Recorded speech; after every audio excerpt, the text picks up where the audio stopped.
Ladies and gentlemen, welcome to the channel. It's your boy, World of Wrestling, here today to discuss about WWE Smackdown, March 22nd, 2024. This show fucking sucked. I know I missed last week's episode and everything, and that episode was dreadful too. This one was just as bad. I fucking absolutely hated this show. I paid more attention to my fucking cell phone than I did this. Cody Rhodes looks like a fucking dumbass. He wants to shake the man's hand after he's been his entire family's been insulted by these two fucks. I don't understand where they're coming with this shit, but it seems to me like Dwayne Johnson, The Rock, is making Cody Rhodes look like a fucking bitch. He's basically saying, okay, I'm going to give you what you want, but before we do, we're going to make him look so fucking pathetic. Before he wins the title, you're not going to have any interest in him winning the championship. Me personally, I don't give a fuck if he wins or he doesn't. I don't give a shit who dethrones Roman Reigns. There's not a fucking soul on that roster that means anything or even comes close to... If you hear my girl in the background, that's because she's in the other room talking to her mom on the phone, so I do apologize. But yeah, this was absolutely dreadful show. They have a match with Santos Escobar and Rey Mysterio that kickstarted the show. And the match wasn't bad by any means, but I mean, this should have been on WrestleMania's card. We should have been getting this, but apparently we're going to be getting Dominic Mysterio going one-on-one with Rey Mysterio again. Some of the people I've heard their opinions on YouTube about this. Talking about like Rey going ahead, defending his mask, and Dominic defending his hair. And it would be mask versus hair match. And that would be what would happen. I mean, if that was to occur, I believe Dominic Mysterio would go over, he'd win, and he'd make Rey Mysterio lose. This would basically be Rey Mysterio's retirement match. And I think that's probably the best way to go, having Dominic retire his father.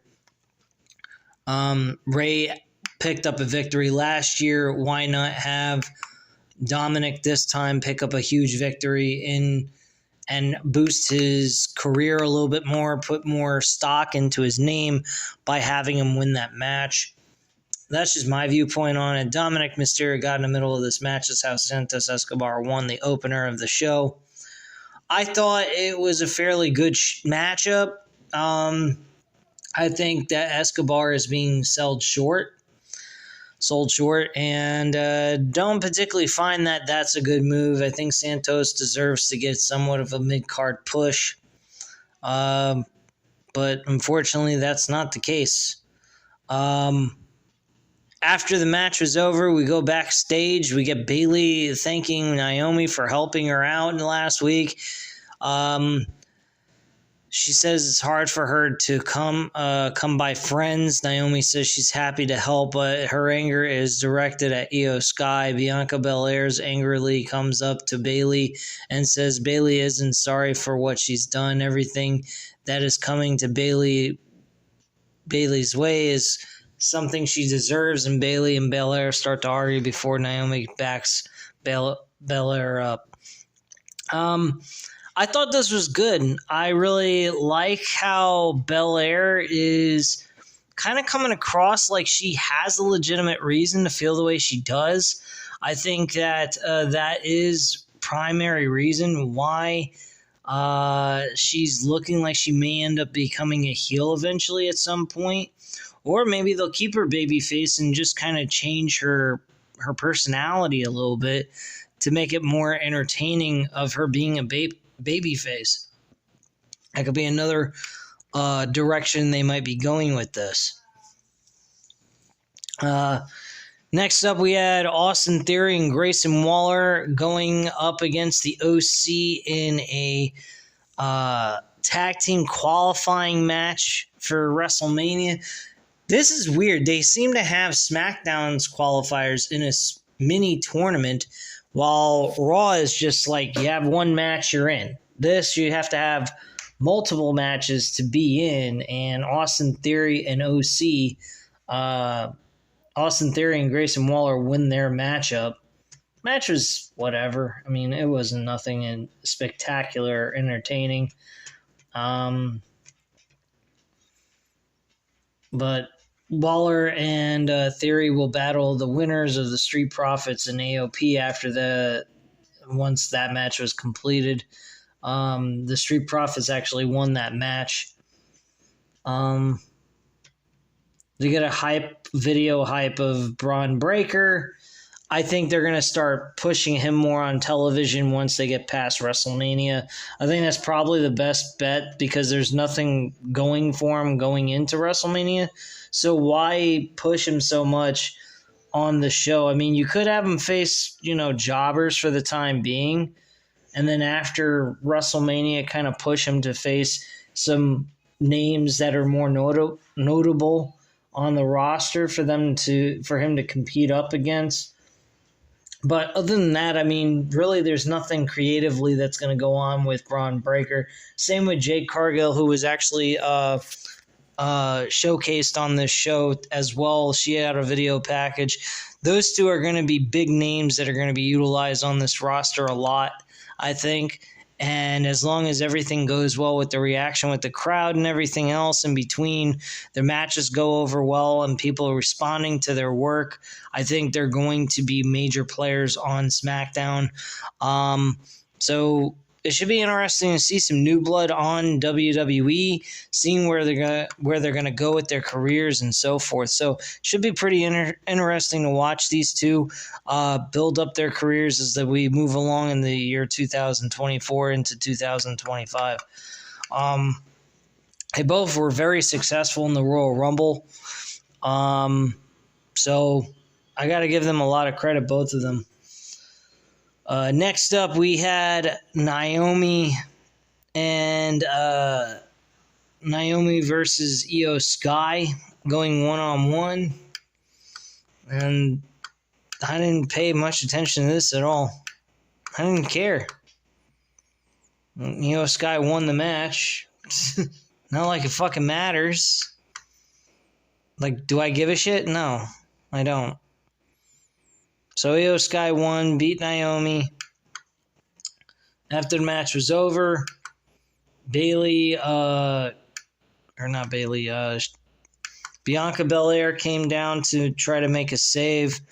There was a 4-on-1 beatdown. Naomi tries to fight them off, but they overwhelm her after spraying poison mist into her face. Bianca Belair runs down for the save. By the way, Bayley was knocked out. She was attacked before this match even happened.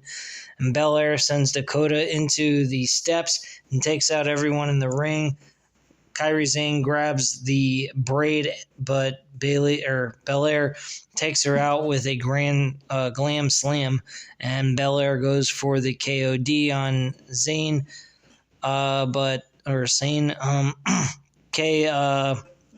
Dakota Kai chop blocks the knee, and Sky then drop kicks Belair in the head. A Bayley chant fires up, but she doesn't come out as she was attacked earlier. So nothing happened there, and the numbers game played a huge factor in this situation. One of the bigger things that happened on the show that was extremely different, something that we normally don't see on WWE programming, is the AJ Styles LA Knight segment. This was really good. There were some things they could have added on to this, but what we are given on a day-to-day basis, on a regular basis on television by WWE, this is very rare. And I mean very rare. So, I mean, by LA Knight just coming to AJ Styles' house, they did something similar to this was when Triple H went after Randy Orton and he threw him through his fucking own window of his house. That was fucking cool. This was pretty much similar, only Triple H's attack on Randy Orton was a lot more aggressive and wasn't PG type like stuff. It was definitely brutal and not the norm of PG era type WWE stuff. Now, this was kind of close to it. They were missing out on a couple of things, such as, like, going ahead, having LA Knight go into AJ Styles' house, throwing him into the fucking, throwing him into the kitchen and maybe throwing him into a refrigerator door, denting it or something like that. Taking out eating AJ's food and saying, hey, your food's pretty freaking good, a-hole, some shit like that. Just attacking AJ Styles and just beating the holy hell out of him. I mean, they could have done something similar to what Stone Cold and Booker T did back in 2001 with the kitchen, or not the kitchen, the grocery store spot, and make it similar, like he basically drowns them in condiments and just hits them upside the head with an object in their house. Take a weight, smash it over AJ Styles' head or some shit. Something crazy off the walls they could have went. They kept it kind of, not so risque, nothing too dangerous, where I guess Fox would get on their case about it.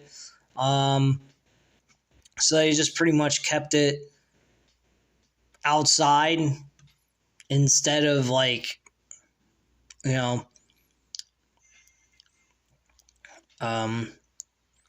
outside instead of doing things inside the home and doing shit like that. They were pretty much fighting on the grass and all that jazz. Cops came by, arrested him because the cops were called. And LA Knight was just looking like Stone Cold Steve Austin, and I thought it was cool as shit. I really did. I enjoyed that segment, despite the fact they could have done a little more with it, but I'm not going to complain too much about it because it was definitely out of the realm of WWE on their normal day-to-day programming, so I'll give them a lot of credit for that. That was one of the high spots of the show. We also had Kevin Owens talking with SmackDown GM Nick Aldis about the United States champion Logan Paul. Pretty Deadly walks in and complains about conspiracy against them before Owens interrupts. They say he knows nothing about tag team wrestling, but Owens points out he won tag team titles in the main event of WrestleMania last year. They say he's the past, but he says he'll be the future. He challenges them to a match next week with his partner, Randy Orton. Orton appears next to Elton Prince, scaring him, and Owens and Orton walk off until Owens returns to knock Pretty Deadly both out with a one punch. And that was, Nick Aldis was pointing out, you guys may want to separate from each other because you might get hit. And lo and behold, they got hit. Nick Aldis also had something wrong with his arm. I don't know how he managed to pull that injury, how he got that injury or whatnot. I probably am going to have to look that up just to get a general idea about that. But I think that was a kind of a funny segment. I think Pretty Deadly need to get fucking lost. WrestleMania 40 tag team qualifying match. The Street Profits against the Authors of Pain. Street Profits won this match. I think the Final Testament are finally done. I'm over them. They ain't doing nothing with this group. Final Testament are shit. They should have had Final Testament go over, I think. Authors of Pain should have been in the finals. And we should have had them in that tag team extravaganza. I really believe that should have been the case. I totally disagree with anyone that thinks the Street Profits should have won that match. Final Testament is really testing my patience, honestly. I'm really sick of them. So anyway, moving on. Paul Heyman is talking to his tribal chief on the phone. He confirms Cody Rhodes is here by himself. Reigns publicly awaits. Next week, we will have Bianca Belair battling Dakota Kai. We also have some tag team qualifying matches. The Street Profits will battle Grayson Waller and Austin Theory. And the New Catch Republic will battle Legado del Fantasma. Kevin Owens and Randy Orton will also tag against the Pretty Deadly, and Jade Cargill will also make her Smackdown debut. That should be interesting. That should be very, very interesting. In the parking garage, we have the undisputed WWE Champion Roman Reigns step out of his SUV. He walks up to Paul Heyman, and they make their way to the ring. So Roman Reigns and Paul Heyman make their way to the ring. Reigns takes his time getting to the ring. A loud Cody chant breaks out. Reigns paces in the ring and looks at the crowd. Heyman lovingly embraces the undisputed Universal Champion. Reigns says the wise man made a promise and the tribal chief has kept his word. Reigns is a man of his word and he is here alone. Bullshit. There is no bloodline other than the wise man, but he's no physical threat, and Reigns says it's time for Rhodes to acknowledge him. So I guess apparently Cody Rhodes comes out. Yep, he comes out. All right. Cody Rhodes makes his entrance to a massive pop. Rhodes does an extended entrance complete with pyrotechnics, and a Cody chant fires up. Reigns says he kept his word and is here by himself. How about Rhodes? Rhodes says Reigns is as much a man of his word as he is. If Reigns came alone, so did Rhodes. Reigns looks at Heyman and says Rhodes is a fool. Rhodes is stupid to him. Rhodes is not fit to be on top and the face of this company because he's an idiot. Reigns says no one cares about Rhodes doing the right thing. Rhodes needs to start thinking with his head. In the past month, Rhodes has aligned himself with his little brother, Seth Rollins. On Monday, Rhodes was in a jam, and where was Rollins? Was he in traffic, plane delay, snow? Seems like Rollins showed his true colors. Reigns scoffs at Rollins, saying he would be Rhodes' true shield. Reigns was in the Shield with Rollins, and they didn't do good guy things, but they were brothers. Then Rollins stabbed him in the back, and that's why Rhodes is a fool. Ironically enough, I have to agree with Roman Reigns.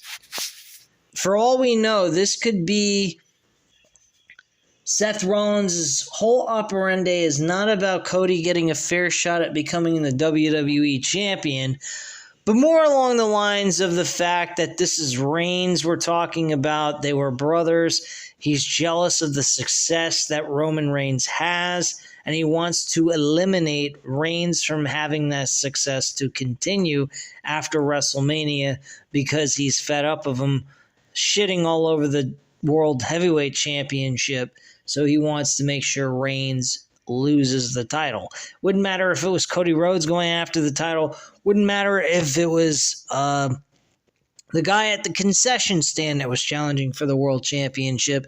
He cares about getting Reigns off so he can't claim he's the best anymore out of the Shield. So it could be strictly jealousy. There's a lot of different aspects of this that this whole situation can go. We could have Rock and Roman win night 1, and in night 2, we could clearly have every person that Roman Reigns has fucked over get involved in this match in a over-the-top, insane, brawl-for-all type of situation, and ends up having Roman Reigns lose the title on account of that. We're basically making Roman Reigns become the new Goldberg of WWE with this reign. where nobody could beat Goldberg in his undefeated streak, so they had to cheat to make him lose, finally. And I think that's kind of the direction they're going to go with this. I think we're going to see Kevin Owens. We're going to see Randy Orton. We're going to see Sami Zayn. We're going to see Jey Uso. We're going to see Seth Rollins. We are going to see a group of guys that have all been wronged by the bloodline and even out the odds so that Cody can actually get this W. And on top of it, them all gang up on Roman Reigns so Cody can get this title from him and finally end the reign of Roman Reigns. And that fairly could be the possibility that happens. I think that's probably what's going to happen.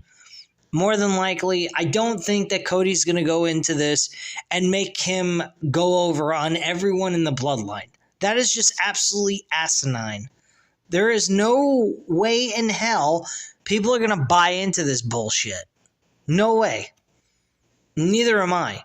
I really hope that they include every person that's been wronged by the bloodline and get them involved in the main event match of night 2.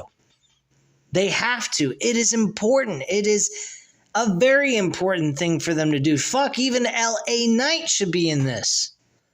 He's been wronged by the bloodline. He had an opportunity to win and he got screwed by the bloodline.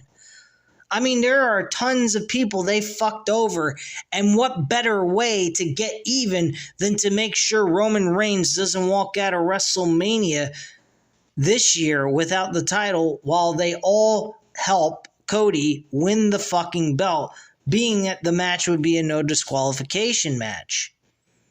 That's the road I would go on.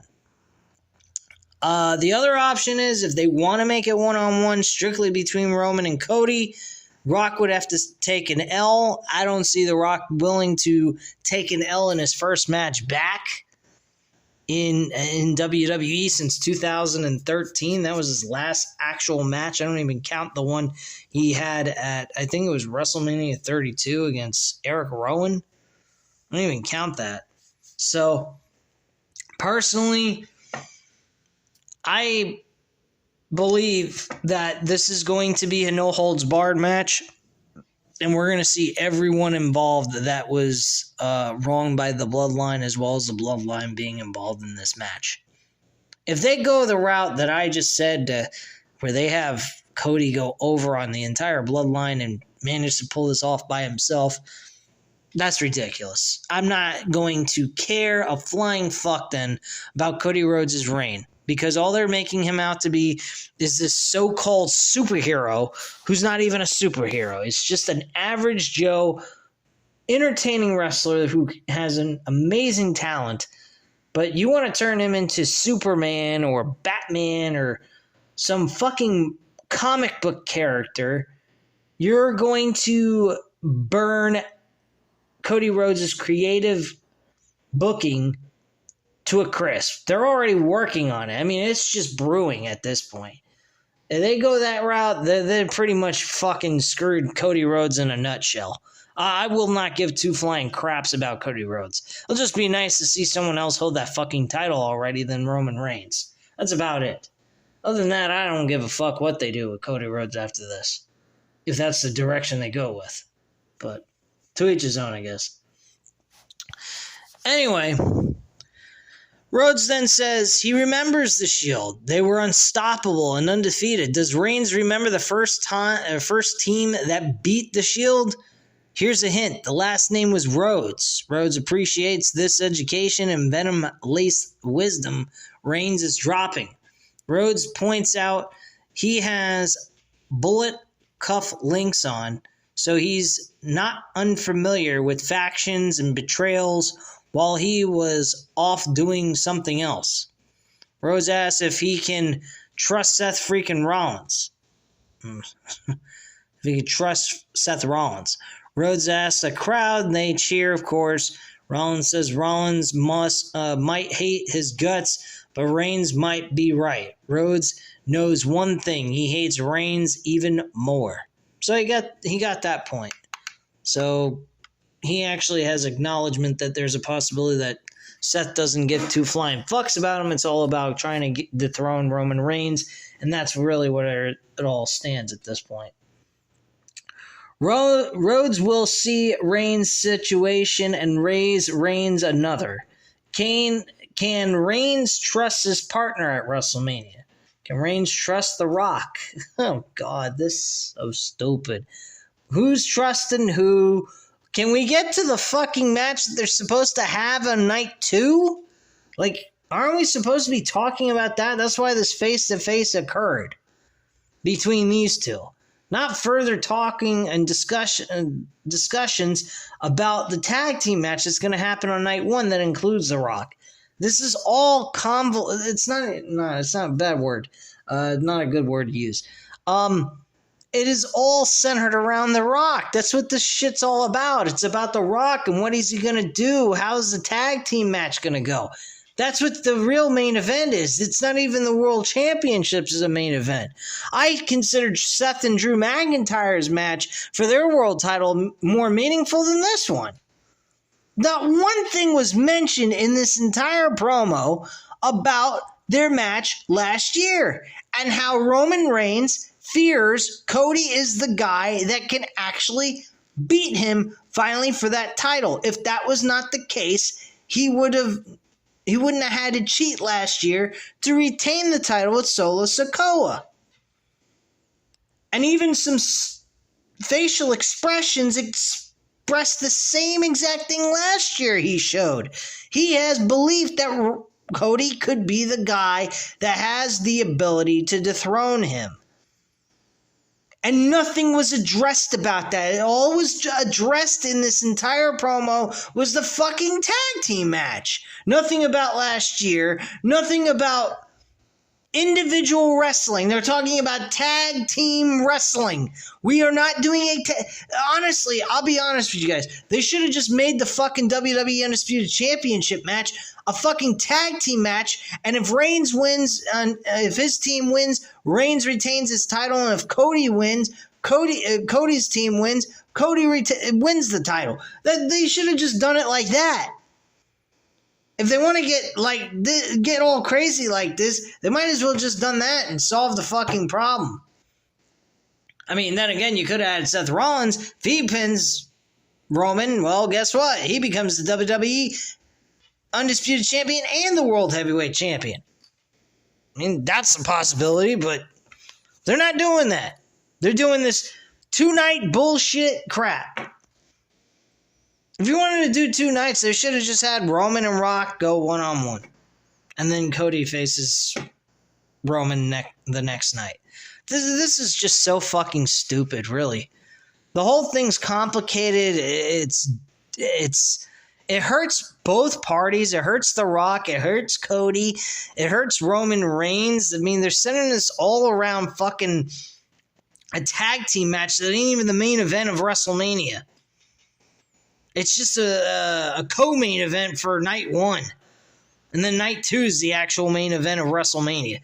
Give me a fucking break, man. This is bullshit. This whole fucking thing was about, oh, can you trust your partner? Can you trust your partner? No, who the fuck cares about that? I care about their match. We've already discussed about the tag team match and all that nonsense. What are we discussing about the World Championship? We are not making that world title mean anything. The story of Cody Rhodes becoming the first Rhodes member of his family, being a WWE champion, it's like a fucking afterthought. The story of Cody Rhodes finishing his story is a fucking afterthought. It's about the tag team match. I mean, come on, man. This is fucking ridiculous. This is why I'm getting fed up with this fucking WWE shit. You got one of the biggest main events. You got 2 good main events, and one of them you're treating as if it doesn't even exist. It's fucking stupid.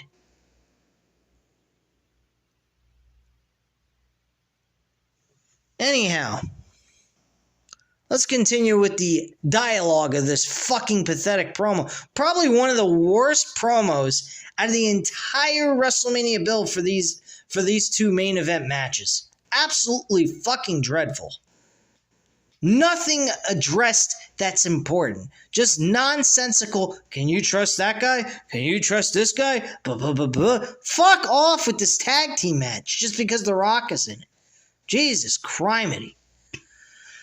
Anyway, Reigns smiles and thinks this whole fucking thing's ridiculous, which is true. I agree with Reigns. This is fucking ridiculous. Reigns says that's old. Is that all Rhodes has got?